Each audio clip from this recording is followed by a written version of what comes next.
भूगोल चैनल आप लोगों का हार्दिक अभिनंदन करता है। मैं फिर लेकर आया हूँ स्वर संधि। स्वर संधि में पढ़ाना था। स्वर संधि के कितने भेद होते हैं?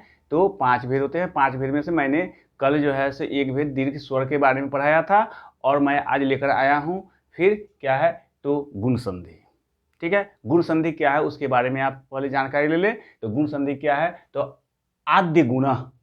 आद्य गुणः का क्या अर्थ होता है? वही परिभाषा है उसका। आद्य गुणः कहने का मतलब है जो अ आ प्रथम पद के लास्ट में, प्रथम पद के अंत में क्या है?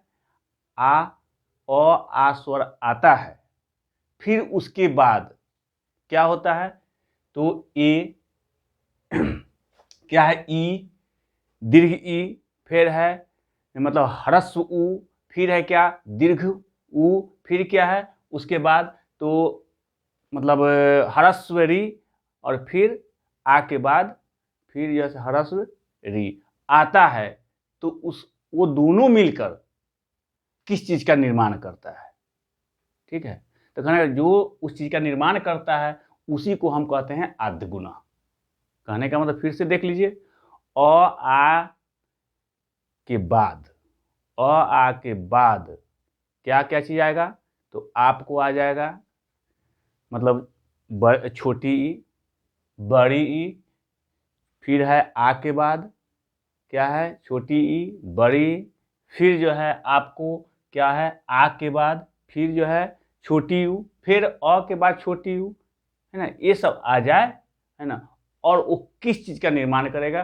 तो हमेशा वो निर्माण करेगा इकार, इकार, फिर क्या है? उकार, फिर है आपको रेफ, है ना? इन चीजों का निर्माण करेगा। ठीक है, उस पर आज हम विचार करेंगे। तो आप जरा गौर से देखेंगे यहाँ पर क्या लिखा गया है। तो यहाँ लिखा गया है वर्णमेल। वर्णमेल यहाँ पर जो दिया गया है अ जोड़ ह्रस्व ई। ठीक है, तो यहाँ पर क्या हुआ?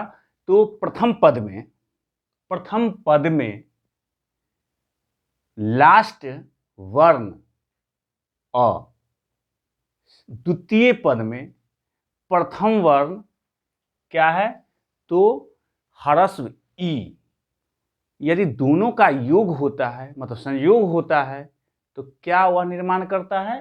तो इकार की मात्रा निर्माण करता है। जैसे आप यहाँ पर देखेंगे, जैसे कि सुर है, प्रथम पद क्या है? सुर है। ठीक है, और सुर में लास्ट जो है हमको देखना क्या है? वर्ण क्या है? सुर मतलब र है, लास्ट वर्ण मतलब अंतिम वर्ण उसका। तो र बोलते हैं तो उसमें क्या आता है? अ आ जाता है, अ आ जाता है। ठीक है, और द्वितीय पद के प्रथम वर्ण को देखिए क्या है? तो ह्रस्व ई है। ठीक है, वो दोनों मिल गया तो वहां से क्या होता है? ई हट जाता है और र पर इकार की मात्रा लग जाती है और बन जाता है सुरेंद्र। ठीक है, उसी तरह आप देखेंगे अ जोड़ दीर्घ ई मिलकर क्या बना? फिर जो है ए बना है, मतलब इकार की मात्रा है। देखिए परम जोड़ ईश्वर, परम जोड़ ईश्वर, परमेश्वर, फिर उसी तरह है आ जोड़ हर्ष ई मिलकर ए बनाया। देखिए महाजोड़ इंद्र, महेंद्र, उसी तरह है आ जोड़ ई, उसमें महाजोड़ ईशः, महेशः, फिर देखिए हित जोड़ उपदेश, हितोपदेश, फिर क्या है?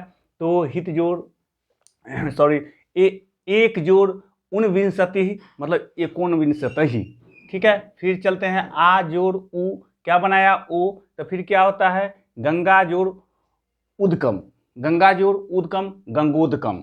ठीक है, तो फिर आप यहाँ पर नीचे चले आइए, आप देखिए तो अ और जोड़ री मिलकर क्या बनाया? अर का मतलब होता है रेफ, मतलब किसी वर्ण पर रेफ की मात्रा लग जाना, अर है। तो वहां पर देखिए क्या है? देव जोड़ ऋषि, देव बोलते हैं तो क्या है? प्रथम पद के अंत वर्ण में क्या है? व में व बोलते हैं तो अ आता है, और फिर क्या है? जोड़ है, और फिर है ऋषि, मतलब द्वितीय पद में ऋषि लिखा गया है, उसका प्रथम वर्ण क्या होता है? तो री है, तो यहाँ पर देखिए देवर्षि बन गया। ठीक है, यहाँ पर री हट गया और वहाँ पर जो है जो लिखा गया है महर्षि, मतलब महर्षि है ना, उस पर रेफ लग गया और बन गया महर्षि। ठीक है, और बस इसी के साथ है ना। आज का क्लास खत्म होता है ना। फिर मैं मिलूँगा अगले क्लास में, तब तक के लिए धन्यवाद।